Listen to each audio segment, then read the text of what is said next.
Hey guys, welcome back to my studio, or if you're new here, welcome to my studio. So over on my Patreon, I do a monthly poll to see what the next month's theme should be, and the theme that was chosen for July is fireflies, which I was very happy about because I love fireflies.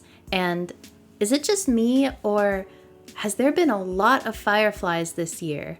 I don't know why, but this year in particular, there have just been so many fireflies outside, and it looks like there's a bunch of stars in my backyard, and it is just absolutely gorgeous. I love them. I'm originally from the West Coast, so I've never even seen fireflies until I moved out east when I was 16. So I just feel so lucky to even be able to see them at all. So I hope you don't mind that today's video is sped up quite a lot. I think I sped it up to like 12 times the normal speed because I haven't decided exactly how I want to edit digital art, because my process for digital art is a little bit different than traditional art just because of the nature of it. And for some reason, it's a lot easier for me to find spots to cut out for traditional art where I don't have to speed up anything. But I don't know, for some reason, it's just not as easy for me with digital art. So I hope you don't mind. And maybe it's just one of those things where as I do it more, I'll kind of get my groove with it. But I started out with the sketch, and I did have some sketches.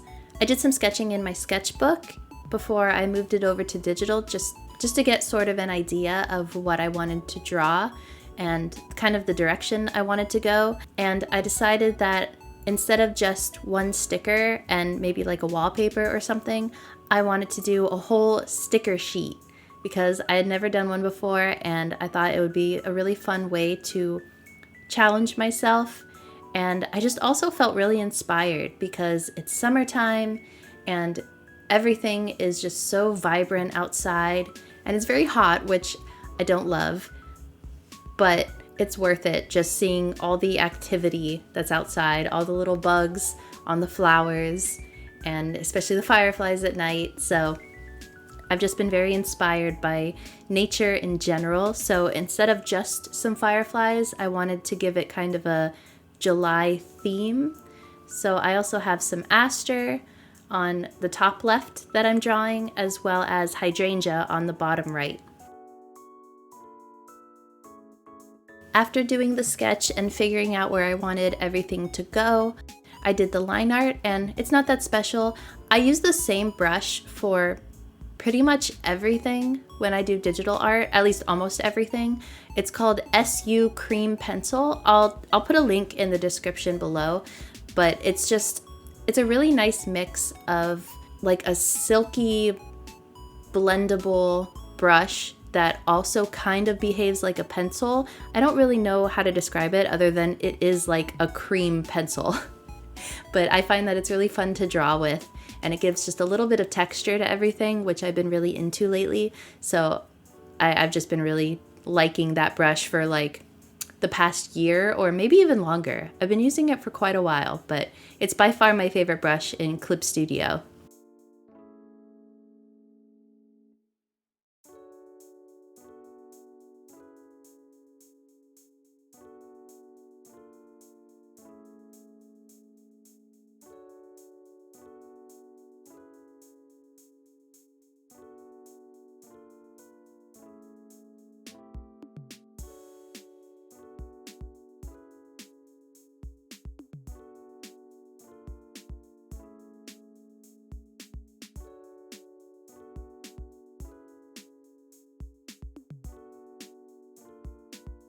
It took a little while for me to figure out the colors. First I color everything in white just so I have that like blank canvas, and sometimes I do it differently. Sometimes I manually color everything in just with the brush, and sometimes I do the bucket tool. Clip Studio has like an outline fill where you can like circle around what you want to fill, and it'll try to fill it in automatically.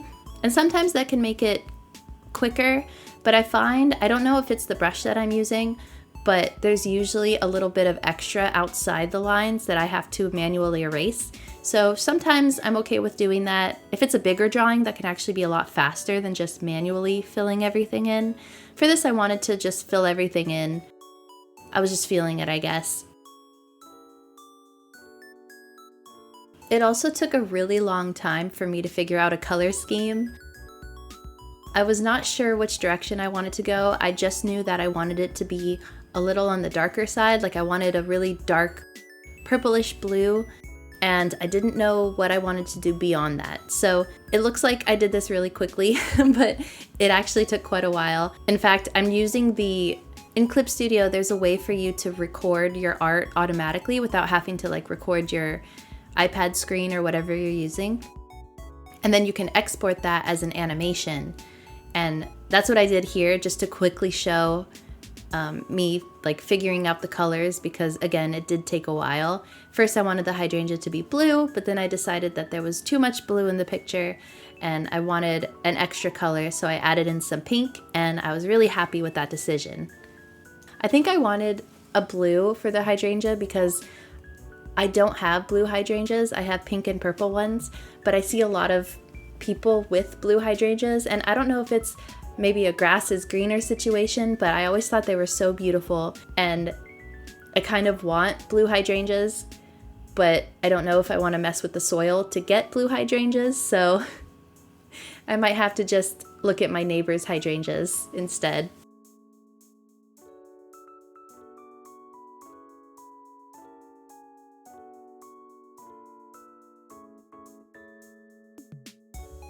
Also, I lied. I didn't just use the SU cream pencil for everything. I also, there's a brush pack called Momo. I think it's called Momo and Cream, and I'll try to find a link to that too and put it in the description. But there's just a lot of fun textures. I really like using Momo Sprinkle to add, it's kind of like an airbrush, but a little more textured. And then Momo Chalky adds a lot more texture as well. And it's really nice for like scratch marks, but sometimes I like using scratch marks in my digital paintings just to make it look a little bit like dry brushing. Like if you had, let's say, gouache on your paintbrush and you didn't add enough water, so the brush texture showed up a little more. And that happens to me all the time in traditional art. And it's kind of ironic because I don't really like it when it happens in traditional art. I'm trying to embrace it, but I really like how it looks digitally. So I purposefully do it digitally, but I don't purposefully do it traditionally. I don't know why I do that, but it is what it is. I think my favorite part of any drawing that I do, or painting, or any sort of art in general, it was even this way when I did some, like, when I used to do sculpting with air dry clay, I love the details. I like the drawing part a lot. I'm not a huge fan of coloring in with like the base colors and stuff, but I love doing the little details at the end, like the glow on the fireflies' booties and the little shines all over the place, and like filling in the fireflies' little eye shines too. I just think that makes everything come to life, and I probably add too much, but I like it. I have a little bit of space to fill, so let me tell you a little bit about fireflies. In the summer, female fireflies will lay their eggs in the soil, and oftentimes they'll lay their eggs underneath leaf litter. So if you rake your leaves in the fall, chances are you're raking up a bunch of firefly eggs. So if you've been missing out on fireflies, maybe try leaving out your leaf litter and see if maybe you get some more fireflies. Leaves are also a haven for a lot of other bugs that are really important for the ecosystem. So in general, it's a pretty good idea to just not rake your leaves because there really isn't any reason to. Firefly larvae also eat snails and slugs, so if you're a gardener, you definitely want fireflies in your yard. And some fireflies spend most of their lives as a larva or pupae, and they just spend most of their time underground, and then when they emerge as the adult fireflies, they're only alive for a couple weeks, and a lot of them don't even eat. They literally are just there to reproduce. And it's kind of dark, but kind of beautiful also that they emerge in like a giant crescendo of light, and then just as quickly as they come up, they're gone. Okay, now back to talking about the art. I wanted to do a background for my sticker sheet because I think when people do sticker sheets with backgrounds, it just looks so cute, and it's like it's a whole little scene contained in a little sticker sheet. So I wanted to do that, and I just wanted it to look like a nice little field full of fireflies at night. So I just did some grass, and I just kind of picked colors that were already in the art so that everything looked cohesive. So I just picked some greens for the grass, and then I did a whole bunch of little yellow dots for the fireflies and some clouds just to make it a little more full looking instead of just having like that big blank dark blue space. After the artwork was finished, I put it into Silhouette Studio. I have the Silhouette Portrait 3. I just wanted to show this not as like a tutorial or anything.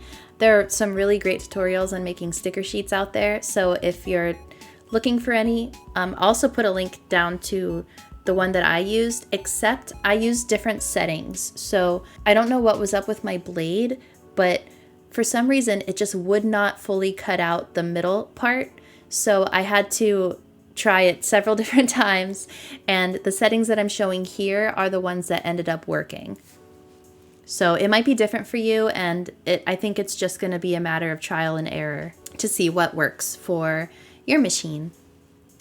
But once everything was ready to go, I just printed out the sheet, and then I laminated it with some matte, like self-sticking laminate, and I think it was the best choice. But after that was all set up, I just put the sticker sheet on the cutting mat, and then I put it in my machine and let it go to town. And like I said, it took a while to get everything right. So I love how video editing makes it look so smooth and easy, but it was definitely trial and error. And then once everything was done, I just peeled the stickers off of the mat and tested them out, and here's what they look like. I really love how they turned out. I'm so excited about it, and because I finished this, it just makes me want to do like 50 other sticker sheets. I just have to think of ideas to do them. But this was a lot of fun, and I hope you enjoyed going through this process with me. And as always, thank you so much for watching, and I will see you in the next one. Oh, I also wanted to say that for July's Patreon rewards, not only is it a sticker sheet, I also made a little notepad printable. Okay, that's all I had to say about that, so I'll see you in the next one. Bye! Thank you so much to my super awesome patrons, Cup of Leo, Harry Hamster, Subside, Nene, Mikey, and Gumi. You guys are super duper awesome, and I appreciate your support.